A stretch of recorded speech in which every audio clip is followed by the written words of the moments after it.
Значи, продолжуваме со изучување на оваа книга. Рековме дека нашиот пристап нема да биде романтичен, бидејќи ова книга не е напишана во холивудски стил, туку има за цел да представи една длабока теологија која најмногу е поврзана со Божјата верност. И ова посебно ова втора глава говори за едно запознавање меѓу маж и жена кое ќе заврши со брак. Но пред да продолжиме со разгледувањето, ќе се подсетиме малку на позадината од првата глава и ова запознавање кој се разликува многу од денешните начини на запознавање меѓу младите. Денес се популарно станува електронското запознавање, виртуелното. Дури има агенции такви за запознавање. Има една позната или најпознатата агенција се вика eHarmony или електронска хармонија, американска агенција за запознавање која постои од 2000 година. И корисниците на услугата, откако ќе се регистрираат, пополнуваат еден така подолг формулар. На почетокот формуларот се одржал 450 прашања, сега е скратен на 150. И во тој формулар корисниците одговарат на прашања поврзани со нивниот карактер, со нивните способности, верувања, систем на вредности, емоционални состојби и така натаму, желби, какви имаат интереси. И софтверот на агенцијата ги обработува податоците и на крајот идеално ги спојува партнерите.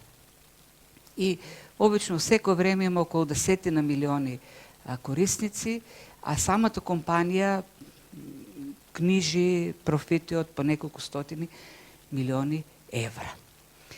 Сега не ми е целта да се исправам и да критикувам, зашто верувам дека Бог дејства на различен начин, а и познавам христијани кои се запознали на таков начин и со години живеат добри бракови. Така да, идејата ми е дека овој текст говори исто така за едно запознавање и ни кажува дека ова небесната агенција за запознавање кога во програмата ќе стави маж и жена, дека тие треба да бидат во брак, тогаш какви да се тешкотиите или колку да изгледа тоа невозможно од некој од страните, колку и некој од мажот или жената да си мисли дека е тешко да се случат некои работи, невозможно, или па колку и некој да се обидува да побегне од тоа, кога Бог ќе по неговиот план ќе набележи еден пар, тогаш запознавањето ќе се случи и бракот ќе се случи. Тоа е она што ми го кажува овој текст. И покрај сите тешкоти, Бог имаше таква намера и тоа се случи. Единствено Божиот суверенитет се гледа овдека како клучен во таа врска и потоа во склучувањето на тој брак. Но зашто се работи? Минатиот пат ја разгледавме првата глава. Овие настани во книгата Рут се случуваат во еден мрачен период од историјата на Израел, периодот на судиите, кога народот прво доживува една морална декаденција, прво духовна, па нормално тоа води кон морална декаденција. Во тоа време во Израел или барем во Витлеем има глад, па едно семејството на Елимелех решава да побара спас од гладот во Моав, во надвор од ветената земја, надвор од земјата каде што Бог вети дека ќе даде да тече мед и млеко, така со својата сопруга Ноемина, со Махлон и Килион, двајцата синови, одат во Моав. Сигурно планот на Елимелех е да остана таму додека трае гладот, меѓутоа планот не се одвива така како што е нивната намера. Елимелех умира, останува Ноемина со двајцата синови, сигурно под неизиното будно око тие се женат за Моавки, но и тие умираат набрзо, така да остануваат 3 жени, свекрва и 2 снаи, без потомство, без мажи. После 10 години доаѓа веста дека гладот веќе одминал, нивите родиле во Витлеем и Витлеем станува навистина градот на левот, како што значи името Витлеем. Трагнуваат назад свекрвата и двете снаи, но по патот Ноемина се предумислува, почнува да ги убедува снаите дека не е најдобро решението да одат со неа во Израел, и аргументите што ги користи се земната перспектива. Таа не гледа некоја добра перспектива, добра иднина за своите снаи во Израел. Таа самата нема повеќе синови кои би им ги дала како сопрузи по принципот на деверскиот или левритскиот брак. Исто така нема некоја голема шанса тие да си најдат како тугинки во Израел, како моавки да си најдат сопрузи. Затоа ги советува како најдобра прогноза за нив, најдобра иднина, да се вратат назад во својот народ, кај своите родители, во своите семејства, кај своите богови и таму да си ја барат среќата. Меѓутоа снаите на почетокот и после првото и второто убедување покажуваат желба да ја следат, тоест плачат. По второто убедување, постарата сна Опра решава да се врати, но Ноемина така охрабрена од таа постапка ја притиска, дури заповеда на Рут да го следи примерот на постарата јатарва. И тука Рут покажува спремност така што во своето дури неверојатно зачудувачко разбирање за Богот на Израел, за Јахве, склучува завет. Склучува завет со Ноемина, склучува завет со еврејскиот народ и склучува завет со Јахве. И овдека таа го користи заветното име на Бог, Јахве. И тој завет што го склучува Рут и со Бог, и со народот на Израел, и со Ноемина, е по моделот на заветот што го склучи Бог со Авраам. Бог му рече на Авраам: напушти го твоето семејство, твојот род, твојот народ, твојата земја и тргни кон земја што јас ќе ти ја дадам и таму ќе имаш потомство. И ќе бидеш благословен ти и твоето потомство. И оно што ќе те благословува тебе, ќе биде благословен. По тој модел Рут склучи завет со Јахве, разбирајќи дека оној што ќе го благослови потомството на Авраам ќе биде и самиот благословен. Таа побара заштита под крилата на еврејскиот Бог. И додека Ноемина како еврејка ги убедуваше снаите дека ако одат со неа ќе бидат проколнати, зашто таа самата велеше: јас сум проколната од Бог. И ако тргнете по мене, и вие ќе бидете проколнати, а Бог рече на Авраам: твоето потомство ќе иде благословено. И Ноемина како потомок на Авраам би требало да очекува да биде благословена. Таа ги убедуваше своите снаи дека ќе бидат проколнати ако и помагаат и ако бидат со неа. Додека Рут рече: не, јас ќе одам со тебе, твојот народ ќе биде мој народ, твојот Бог ќе биде мој Бог, и тоа за секогаш, не до твојата смрт како свекрва, туку до крајот на мојот живот, до животен завет со Јахве. Со други зборови, додека Ноемина убедуваше дека животот со неа ќе носи проклетство, Рут тргна со неа, велејќи: не, јас ќе барам заштита од твојот Бог, ќе ги напуштам моите богови. Додека Ноемина и велеше: не, врати се кај твоите богови, таму ќе ти биде подобро. Но Рут рече: не, јас ќе те следам тебе и ќе отидам кај твојот народ и кај твојот Бог, верувајќи дека тоа ќе донесе благослов. И тоа што ќе го видиме сега во оваа глава, навистина одговара на она што го веруваше Рут. Предвидувањата или предупредувањата или стравот на Ноемина не се исполнува. Тоест, стравот дека таа е проколната и снаите ќе бидат проколнати ако се со неа, напротив, се покажува верноста на Бог. Ветувањата што Бог ги даде на Авраам, гледаме како овдека се исполнуваат во оваа втора глава. И стигнуваат во Рут и Ноемина во Витлеем, и тука се гледа, ја препознаваат жителите на Витлеем: веа Ноемина, но колку ли се променила. И кога говорат за промена, тие не мислат само на некаква физичка промена, еве, маките во Моав ја остареле пред време, туку во имињата што се користат, а кои покажуваат карактер, внатрешна состојба, се гледа нејзина внатрешна промена. Таа им вели на луѓето, немојте повеќе да ме викате Ноемина, што во превод значи пријатна жена. Јас веќе не сум пријатна жена. Бог ме исполни со многу горчина. Затоа веќе викајте ме Мара, што значи горчлива или непријатна. Така, не очекувајте да бидам веќе пријатната Ноемина од пред 10 години. Јас сум сега веќе горчливата жена, Мара. Зошто? Бидејќи Бог ме направи таква. И во целата таа прва глава гледаме како Ноемина покажува учење, теологија за суверенитетот на Бог. Бог сето тоа го направи, меѓутоа како еден Бог кој само казнува. Додека ќе видиме всушност во книгата Рут, да, Бог е суверен, тој остварува својата волја, меѓутоа според своите ветувања, штитејќи го својот народ, благословувајќи го својот народ.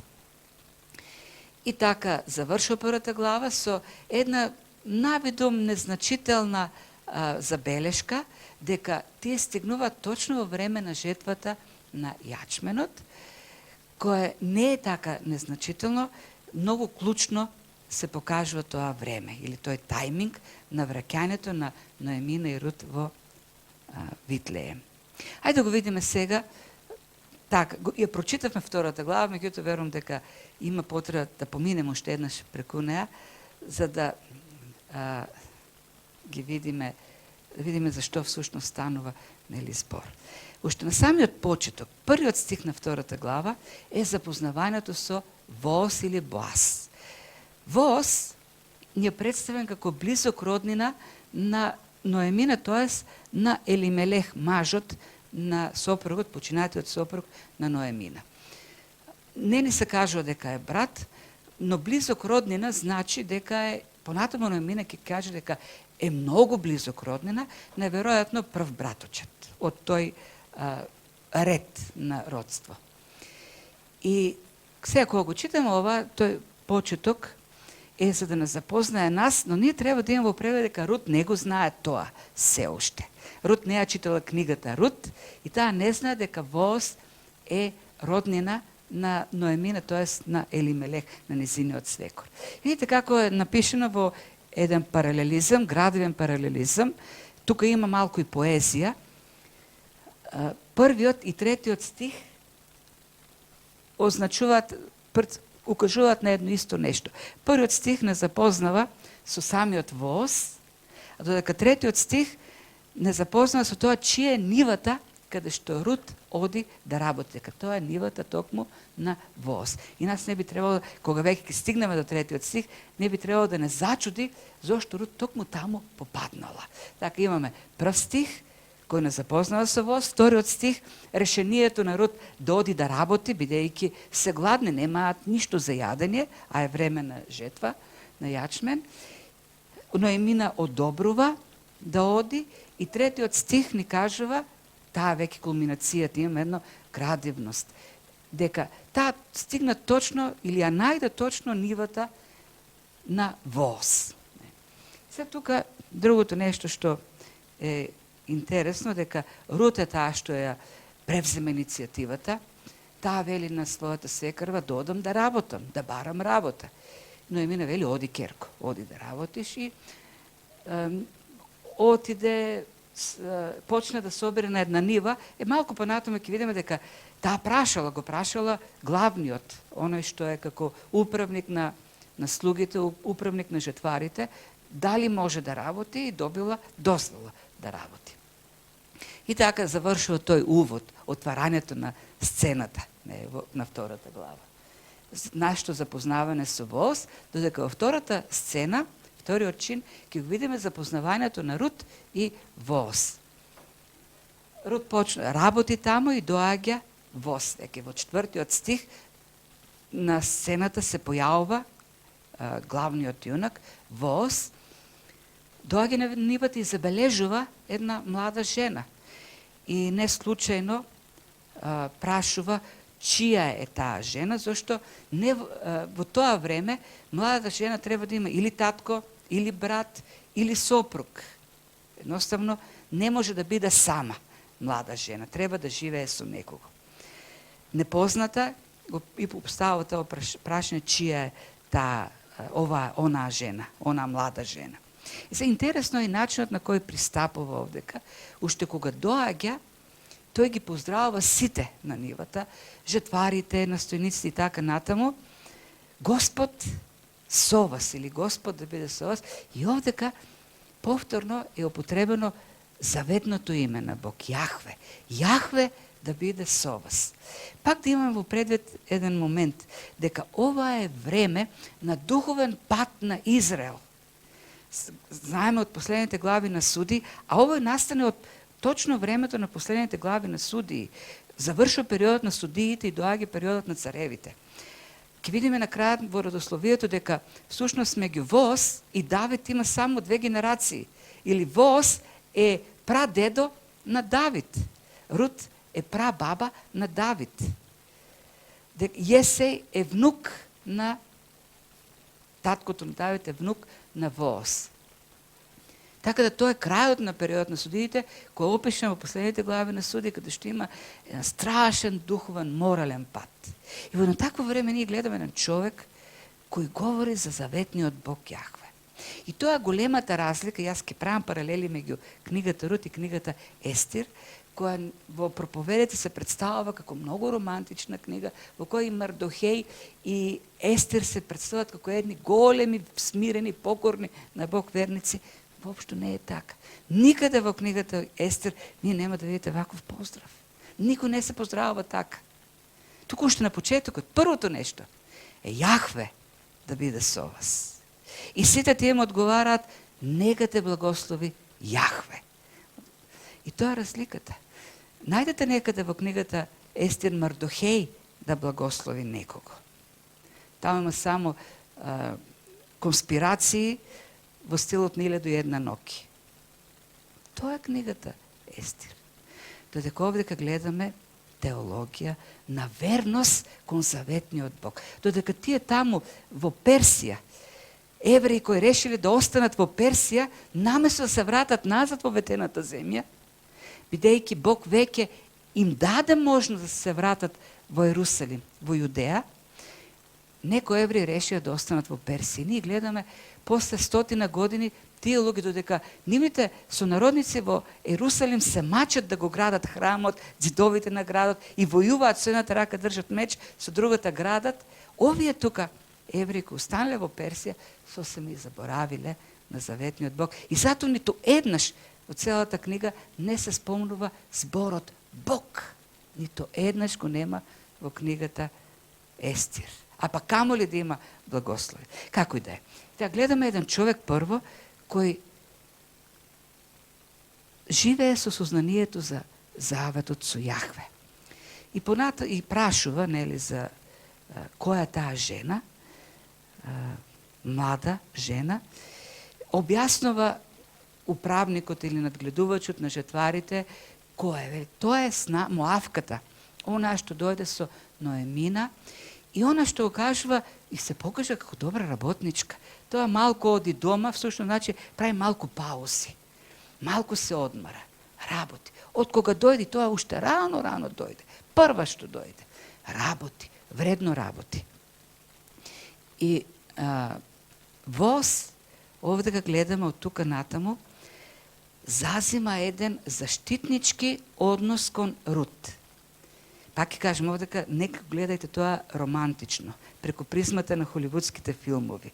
Не му светнале очите, некаков мистериозен сјај, блесок, туку имаме еден заштитнички однос, каков што Бог има кон такви категории, кажеме какви категории луѓе. И се обраќа, тоа е еден татковски однос. Слушај, керко моја, остани овдека.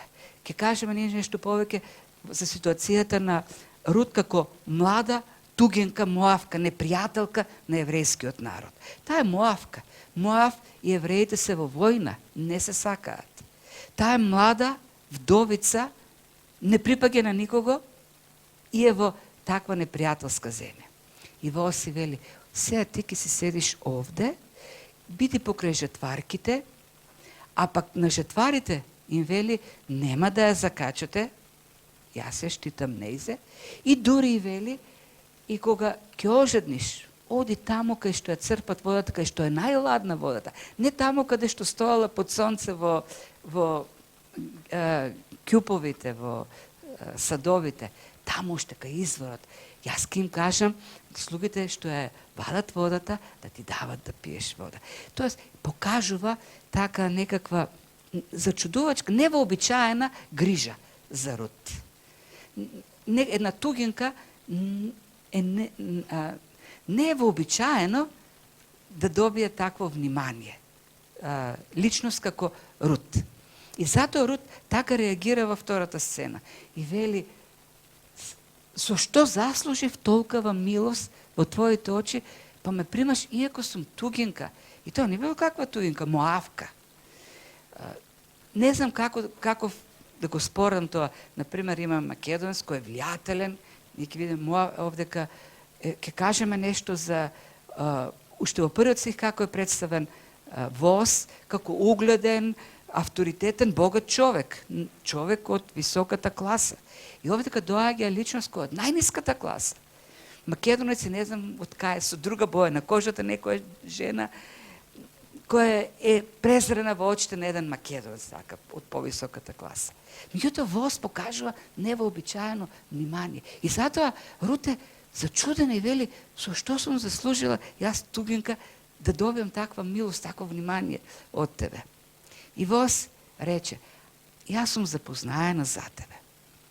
Запознаена сум с тоа што направи.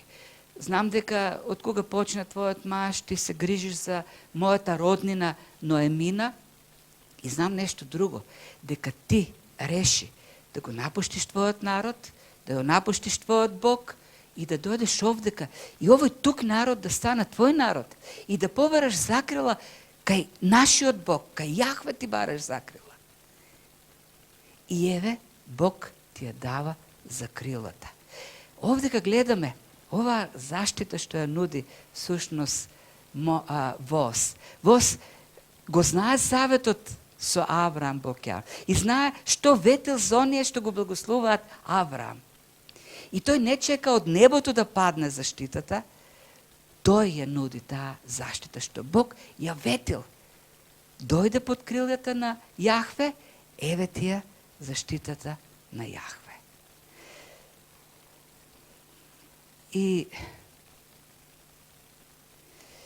И Рут не покажува некаква тука сега, да, така е навистина, да, јас го заслужив тоа, пак заврши на крајот, но јас сум една Моавка. Малата слугинка, најништожната слугинка е повеќе од мене во социјалната скала, во таа структура. Јас сум пониско дури од најнезначајната слугинка еврејка, зашто јас сум Моавка, тугинка. И така завршува, нели? Може би ќе најдам милост пред твоите очи, ти ме одеш и изборуваш од срце на робинката своја, макар и да не вредам колку една твоја слугинка. Со други збори, Рут е свесна за својата позиција во општеството. Таа знае дека е презрена, дека не вреди ништо, дека никој не би ја ценил. И затоа е таа благодарност. Јас најдов милост што не ја заслужувам. И веднаш после тоа, текстот така не е многу добро преведен, и рече Воз, кога ќе приближи времето за јадење, дојде тука јаде леп и топи го залакот свој и таа седна покрај жетварите. Значи дека е веќе време за ручек. Таа се вратила да работи, доаѓа време за ручек и оди повторно во Оз. И уште повеќе го тоа внимание, таа чест ја укажува. Дојди седни со нас да јадеш. Да, ти си тугенка, ти би требало како кучињата да чекаш трошките што ќе останат, да ги јадеш. Нели така, Христос збореше со една сиријка, кога бараше помош Исус рече, јас сум дојден прво нели за децата на Израел, таа вели, добро и кученцата под масата што стоја, пак на крајот им паѓа некоја трошка. Тоа е разбирањето на евреинот за тие тугинки. И тука, овдека Рут би очекувала да и фрлат како на куче некакви трошки, меѓутоа Боаз се вели, дојди седни овде, топи од оцетот, од нашето заедничко. И дури пишува дека таа толку и дал да јаде, што останало. Јала и на крај останало, го прибира тоа и понатаму 18-тиот стих ќе видиме дека кога ќе се врати дома, таа всушност го прибрала тоа за да го даде на Ноемина. Она што е останало од јадење, потоа го носи дома за да го даде на Ноемина. И завршува ден со храната, потоа доаѓа сигурно крајот на денот кога платата треба да се даде за работата. Платата се плаќала во натура. Треба таа на крајот сега да си собере јачмен за себе, да го исчука и зрното да си го однесе дома. Тоа е платата. И тука Боаз им вели на слугите, вака сега, ќе потврлите повеќе од колку што е платата. Нека си го исчука тоа и да си го носи дома, немате да ја карате. Колку ќе исчука, толку да си носи дома. И вели дека 30 килограми јачмен, тоа е таа една ефа, 30 килограми јачмен таа собира и ги носи дома. Тоест, ја наградува многу повеќе од колку што би требало, и дуи Ноемина тоа го забележува. Го зима тоа, оди во градот и свекрва и виде колку беше собрала. И го даде оно што и беше останало кој се беше најала. И рече свекрвата, каде береше денес, каде работеше, да биде благословен оној што те примил. Прво, не е вообичаено да те прими некој како тугинка, а па колку па многу плата ти дал, колку многу јачмен ти дал. И го благословува тој човек, и тогаш Рут кога ја објаснува каде било што, Ноемина уште еднаш го благословува, сега веќе воз, лично воз, и тука, ето гледаме, нели, 18 стих, и го даде оно што и беше останало од кога се беше најала Рут, и го дава оно што е останало од ручек. И сега Ноемина ја советува, остане си тамо, тоа е наш роднина, остане си тамо, тамо никој нема, тамо си сигурна. Во 22 стих, добро е керко тоа што се одела со неговите слугинки, така барем нема да те задеваат на друга нива. Ќе бидеш сигурна, нема да си во опасност. Интересно, и тоа ќе го кажеме, ќе го забележиме понатаму, кога ја праќа на почетокот да оди, кога Рута прашува да одам да работам, оди керко, не ја предупредува дека може да има опасност. Кога веќе си нашла заштитник, вели, остани тамо, тамо ќе бидеш сигурна. Таа е задоволна и завршува текстот дека таа работи на нивите на воз, прво јачменот го собираат, па и пченицата, што значи дека од март некаде, тоа може да го лоцираме март, во Израел во март почнува жетвата и завршува некаде во јуни-јули дури. Така 4-5 месеци таа е на нивите. Тоа ова втора глава, офаќа период од 4-5 месеци. Сега, тоа е така прераскажано, некои така, како едно наблюдување од ова втора глава. А некои поважни детали да ги видиме. Прво, како е представен воз во првиот стих. Пишува дека во Витлеем имаше роднина на Елимелех, воз, кој беше маж, тоест човек многу имотен. Така е во нашиот превод, човек многу имотен, и ако ги видите англиските преводи, тука некаде е значењето. Оригиналната еврејска фраза е Гибор Чаил. Гибор Чаил. Оваа фраза во различните преводи обично означува или човек кој е богат, или човек кој е влијателен, или човек кој има авторитет, или човек кој има мок. Тука некаде, нели, се пренесуваат значењата и сето тоа да навистина вклучено во оваа фраза. И меѓутоа има едно значење кој обично на другите места се преведува, но овдека не се преведува. Дури И во книгата Судии ова фраза два пати ја среќаваме, а се смета дека авторот на книгата Судии и авторот на книгата Рут е еден исти човек, исти автор. Тоест, еден исти автор и овде како употребава зборот Гибор Чаил и тамо во книгата Судии. А во книгата Судии интересно како еве во нашите преводи се користи фразата. Например, во Судии 6:12, кога Гидеон беше во Офра и тамо го криеше житото од мидијамците, дојде ангел Господов за да го повика да биде судија, тоест да го повика да војува против мидијамците. И што се случува? Доаѓа ангелот Господов да го повика во војна и му вели: со тебе е Господ, мажу силен. Или с други зборови, војно силен. Тоест, ова обраќање има за цел да представи еден силен воин кој ќе се бори. И Гидеон е навистина тоа, еден силен воин понатаму. Истата фраза се употребува и во Судија 11:1, кај Ефтај, еден исто така друг судија, кој исто така беше добар судија, доаѓа, Бог има вели, тој се представен Ефтај, беше од Галат, човек храбар и повторно овде кај истата фраза Гибор Чаил. Тоест, во книгата Судии, употребата на оваа фраза или во тој период има за цел да представи човек кој е смел, силен воин. И таа фраза е употребена за воз, да го представи во првиот стих, како еден ветеран во војната. Кој е тука всушност идејата? Да направи еден контраст меѓу воз и останатиот Израел. Во книгата Судии, или книгата Судии, се представени војните на евреите против ханаанците или ханаанските племиња кои останаа во ветената земја. Бог им рече да ја исчистат земјата од останатите племиња, од паганските племиња. Евреите не го направија тоа. И што се случи? Тие заживеа заедно со нив во ветената земја. Со тоа, евреите не успеа да ја контролират или да ја земат во наследство сето на земја што Бог им ја вети, бидејќи таа беше контролирана во голем дел од други племиња. И второ, живејќи заедно со тие други племиња, тие почнаа да стануваат како другите племиња.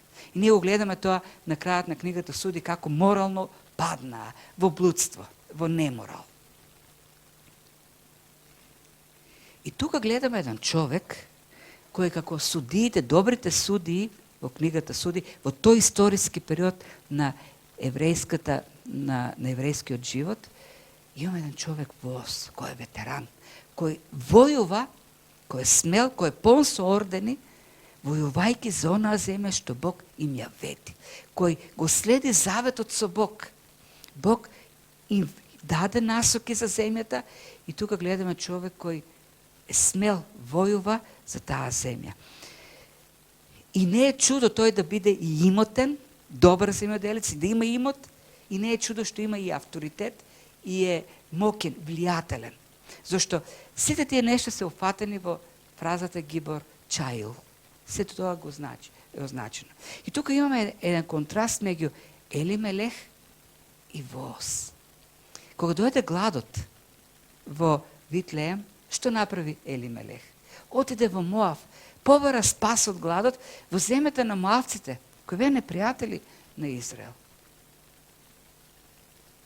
И може би, според човечката логика, постапи по-мудро, по-правилно. Кој е најлесниот начин, кој е најефикасниот начин, најуспешниот начин да се спасиш од гладот? Па додеш тамо каде што има лепо. Тоа го направи Елимелех. Воз, смелиот маж, војнот, остана во Витлеем. И на крајот гледаме кој имаше повеќе, чиј план или кое решение се покажа поправилно. Го гледаме овдека воз, смелиот човек, како нивите му родиле. Ние ќе видиме понатаму во 3 и 4 глава и Елимелех имал ниви. Не дека немал ниви. Имал многу ниви. Меѓутоа решил да оди по лесниот начин. Оној така во човечките очи по лесниот начин, по успешниот, да бара леп надвор во Моав. Не во земјата која што Бог вети дека ќе тече мед и млеко. Другото нещо што можеме да го видиме овдека е таа иницијативност на Рут и пасивноста на Ноемина. Во првата глава Ноемина беше во главната улога. Таа имаше иницијативата, таа ќе кажеше на стаите одете, таа ги советуваше, таа заповедаше, таа ги даваше идеите. Додека Рут само одговараше. Во втората глава гледаме тие седат сами дома и Рут вели ќе одам да работам. Ноемина само дава согласност. И потоа во преден план е Рут во текот на целата глава и на крајот пак се појавува Ноемина. Интересно е исто така дека иако е опасно, ќе кажеме нешто повеќе за опасност или за специфичната состојба во која се наоѓа една жена како Рут, Ноемина ништо не кажува за тоа. Туку на крајот, нели, спомнува да ќе бидеш сигурна таму на нивите на Воз. Зошто е таа промена во иницијативата? Зошто ние гледаме Ноемина во втората глава како некоја која ги влече конците, како што е во првата глава. И како што навидом изгледа и во третата глава. Да се покаже Божиот суверенитет во поврзувањето на Рут и Воз. Ноемина, иако изгледа дека во третата глава таа некако ќе ги сближи за во бракот, врската меѓу Рут и Воз е само Божја иницијатива. Ноемина не беше таа што и кажа на Рут да оди да работи. Рут самата реши да отиде да работи. Понатаму Ноемина не ја каже во која нива да оди. Рут, не знаејќи ни кој е Воз воопшто, не знаејќи и чија е нивата, попадна таму. Тоа беше Божиот план. Врската, тоа запознанство го направи Бог. Само Божиот суверенитет. И тоа е идејата на авторот. Затоа нема Ноемина овдека. За да се види на крајот дека не Ноемина ги направи работите, туку Бог ги направи тие работи. Божјата промислост. Ајде да кажем нешто за ранливоста или опасноста всушност, во каква состојба се наоѓа Ноемина. Во законот Бог пропиша евреите да имат посебен однос кон странците, тугинците, вдовиците, сираците и кон тие, тугинците, вдовиците, сираците и сиромашните луѓе, Зошто? Зашто тие се ранлива категорија. За нив никој не се грижи. Нема пензиски фонд, нема центар за социјална работа. Треба луѓето сами, по заповета на Бог, да се грижат за тие луѓе. Но Рут попаѓа во 3 од тие категории. Прво, таа е тугинка, со тоа е ранлива. Таа е вдовица. Никој не се грижи за неа, Ноемина се грижи за неа, но и самата таа е вдовица. Таа нема маж покрај се, нема син. Така, гледам, таа е во најзагрусената категорија, по неколку категории. Ако таа би требало денес да зима, да аплицира за помош, ќе има неколку основи, и како тугинка, и како вдовица, и по некои други основи. Незаштитена жена. И во една таква култура, една таква жена мора да има, би се очекувало, таа да има или татко, кој се грижи за неа, или брат, или сопруг, или пак син, ако веќе е вдовица и има поголеми синови, тие да се грижат, деца да се грижат за неа. И затоа не е чудно кога јас догледав Воз да прави, чија е, кој се грижи за неа. Таа е млада жена. И тогаш и кажува управникот, ами таа е Моавка, тугинката прво вели. Тугинката, снаата на Ноемина. И таа е тугинка и вдовица, па и свекрвата е вдовица, тоест незаштитени се и двете. И тук од таа перспектива, од тој аспект, ние треба да го разбереме односот на Воз. Неговиот однос е заштитнички, тоест она што Бог би сакал да се случи во таква ситуација, она што Бог го дал во законот. И затоа тој, првите зборови се керко моја, тоест јас сега како татко ќе те заштитам тебе, бидејќи ти си незаштитена. Бог те штити, како те штити? Затоа што јас како верен слуга на Бог ќе те штитам тебе. Тоа е односот што го покажува овдека Рут. Првите зборови на Воз се зборови на грижа, на заштита. Ти побара закрила под крилјата на Јахве и еве Јахве ќе те благослови, ќе те заштити. Ти тргна со вера и Бог ќе те заштити. И се тука е интересно, пак она со Ноемина, кога таа тргнува да работи, вели ќе одам да работам по нивите, Ноемина не упато, може би дала некакво предупредување, ама керко, знаеш, опасно, пак, таа е вдовица, нема маж која штити. Само оди по нивите, како тугинка, вдовица, опасна работа. Треба да имаме предвид во какво време живее Рут, крајот на судиите, на периодот на судиите. Последните глави на Суди опишуваат едни перверзни венјаминци, кои, кога дојде еден тугинец во нивниот град, отиде и кажа, дај ни го ние да го силуваме тој тугинец. Мажи сакаат да силуват маж. И тогаш домакинот рече, срамота е, и на крајот ја дадоа настојничката, наложничката, љубовницата на тој гостин. И тие зема се задоволија, цела вечер силува до смрт. Тоа е времето на судиите. Рут живее во Витлеем во едно такво време. И таа жена, знаејќи го сето тоа, вели на Ноемина, јас ќе одам да барам работа. Ноемина вели, оди керко. Може би кажала, бе не е сигурно, но на крајот гледам и вели, добро е што си кај Воз, тамо никој нема да те закача. Рут покажува вера во многу аспекти. Прво, таа покажа вера кога кажа, ќе го напуштам мојот народ, мојот дом и ќе одам тамо кај народ што не го познам, ќе одам тамо кај Јахве. Потоа сега, овде кај овој случај, кога вели ќе одам, ќе барам работа по нивите. Но ми не вели оди. Треба го и смелост треба. Во втора глава гледаме двајца смели луѓе, луѓе на верата.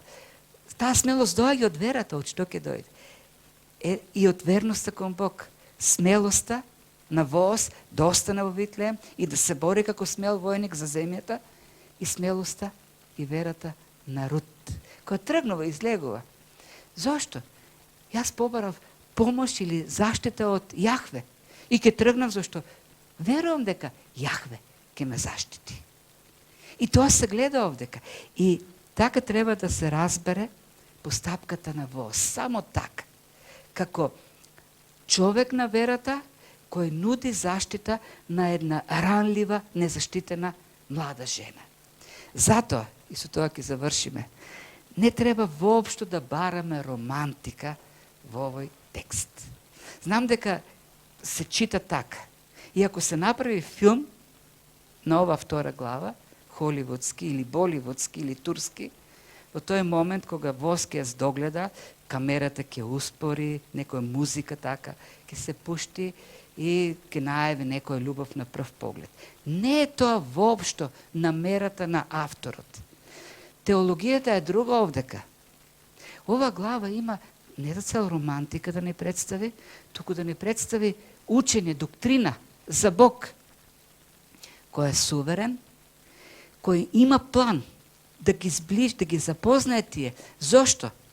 Бидејќи е верен кон оние кои го благословуваат Авраам и е верен кон Авраам и потомството на Авраам. И неговата верност треба на крајот да кулминира со продолжување на родословната линија на Месијата. Од тој брак на Рут, меѓу Рут и Воз, ќе се роди Давид, од кого понатамо пак ќе се роди Месијата. Бог склучи завет со Авраам, вети потомство. И Бог е верен. Народот е во темнина, евреи, но Бог е верен. И Бог си има верни луѓе. Го има Воз. Има Рут која е тугинка, но станува еврејка повеќе од другите евреи.